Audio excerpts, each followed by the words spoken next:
చైతన్యరథం వీక్షకులకు స్వాగతం, నమస్కారం. 101 సంవత్సరాల సినీ నటి కృష్ణవేణి గారి మరణం అత్యంత బాధాకరం.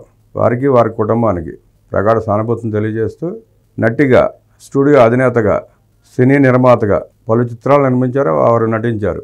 మిర్జాపురం జమీందార్ గారిని పెళ్లి చేసుకున్న తర్వాత వారు శోభనాచాల స్టూడియోను పర్యవేక్షిస్తూ అనేక సినిమాలు తమిళ్, కన్నడ, తెలుగు బహుభాషా చిత్రాలు నిర్మించడం కూడా జరిగింది.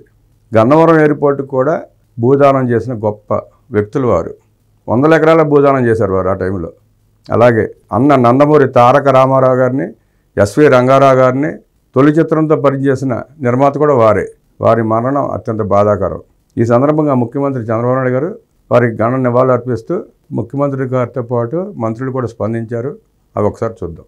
సినీ నిర్మాత నటి కృష్ణవేణి మృతి బాధాకరమని ముఖ్యమంత్రి చంద్రబాబు నాయుడు అన్నారు. స్టూడియో అధినేతగా, వివిధ చిత్రాలకు నిర్మాతగా వ్యవహరించి రఘుపతి వెంకయ్య అవార్డు పొందిన కృష్ణవేణి తెలుగు సినీ కీర్తిని పలు దిక్కులకు చాటారన్నారు. కృష్ణవేణి ఆత్మకు శాంతి చేకూరాలని సీఎం ప్రార్థించారు. ఆమె కుటుంబ సభ్యులకు ప్రగాఢ సానుభూతి ప్రకటించారు. అలాగే బాలకృష్ణ గారు మాట్లాడుతూ ఎన్టీఆర్ గారి 100వ జయంతి ఉత్సవాలు కూడా పాల్గొన్నారు, ఆ సందర్భంగా కలిశాం అంటూ వారి తీవ్ర విచారం వ్యక్తం చేస్తూ రఘుపతి వెంకయ్య అవార్డు గ్రహీత, విశ్వవిఖ్యాత నట సార్వభౌమ నందమూరి తారక రామారావు నట జీవితానికి తొలుత అవకాశం అందించిన కృష్ణవేణి మనకు దూరం కావడం బాధాకరమని నటుడు, ఎమ్మెల్యే నందమూరి బాలకృష్ణ అన్నారు. కృష్ణవేణి బహుముఖ ప్రజ్ఞాశాలి నటిగా, నిర్మాతగా, స్టూడియో అధినేతగా తెలుగు సినీ చరిత్రలో ఆమెది ప్రత్యేక అధ్యాయం. మన దేశం లాంటి గొప్ప చిత్రాలు నిర్మించి సమాజంలో ఉన్నత విలువలను పెంచడానికి కృషి చేశారు. ప్రభుత్వ పరంగా ఎన్నో అవార్డులు అందుకున్నారు. ఇటీవల ఎన్టీఆర్ వజ్రోత్సవ వేడుకలలో, అంతకుముందు ఎన్టీఆర్ సెంటినరీ సెలబ్రేషన్ సందర్భంగా కృష్ణవేణి గారిని ఘనంగా సత్కరించుకున్నామని ఈ సందర్భంగా గుర్తు చేస్తున్నారు. కృష్ణవేణి మృతి వ్యక్తిగతంగా తీరని లోటని అంటూ వారి ఆత్మకు శాంతి చేకూరాలని భగవంతుని ప్రార్థించారు. ఆమె కుటుంబానికి ప్రగాఢ సానుభూతి ప్రకటించారు. లోకేష్ గారు మాట్లాడుతూ సినీ పరిశ్రమకు వారు తొలి వెలుగని, వారి మరణం బాధాకరమని తెలియజేస్తూ తెలుగు చలనచిత్ర రంగంలో తమదైన ముద్ర వేసిన సినీ నిర్మాత, తొలితరం హీరోయిన్ కృష్ణవేణి మృతి బాధ కలిగించిందని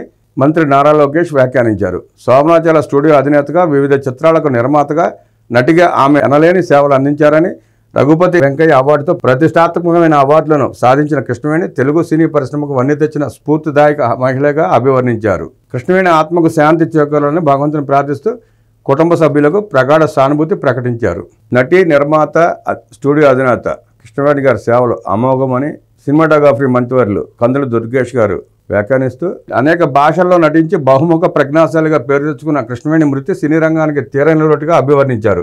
తన సినిమాల ద్వారా సమాజానికి మంచి సందేశాన్ని ఇస్తూ పదుల సంఖ్యలో గొప్ప చిత్రాలు తీసి నిండు నూరేళ్లు సంపూర్ణంగా జీవించి పరమపదించిన ఆమె పవిత్ర ఆత్మకు శాంతి చేకూరాలని భగవంతుని ప్రార్థిస్తున్నా అన్నారు. తెలుగు కళారంగానికి కృష్ణవేణి అందించిన సేవలు అమోఘమంటూ ఆమె మృతి పట్ల ఆవేదన వ్యక్తం చేశారు. కుటుంబ సభ్యులకు మంత్రి దుర్గేష్ ప్రగాఢ సానుభూతి వ్యక్తం చేశారు.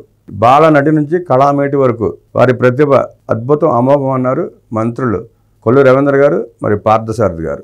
వారు వ్యాఖ్యానిస్తూ బాలనటిగా సినీ రంగ ప్రవేశం చేసి తెలుగు, తమిళ, కన్నడ చిత్రాల్లో నటించి ప్రేక్షకులను మెప్పించిన కళామేటిగా ఆమెను అభివర్ణించారు. తొలితరం తారగా అనేక మందికి అవకాశాలు ఇవ్వడమే కాదు, తన అద్భుత నటనతో ప్రేక్షకుల హృదయాలలో ప్రత్యేక స్థానం సంపాదించుకున్న కృష్ణవేణి మరణం తెలుగువారికి బాధాకరమన్నారు. ఆమె ఆత్మకు శాంతి చేకూరాలని ప్రార్థిస్తూ ఆయా ప్రకటనలో కుటుంబానికి ప్రగాఢ సానుభూతిని ప్రకటించారు. మనం కూడా వారు చేసిన సేవలకి, వారి ప్రతిభకు, వారి దాతృత్వ గుణాలకి స్పందిస్తూ ఘన నివాళి అర్పించుకుందాం.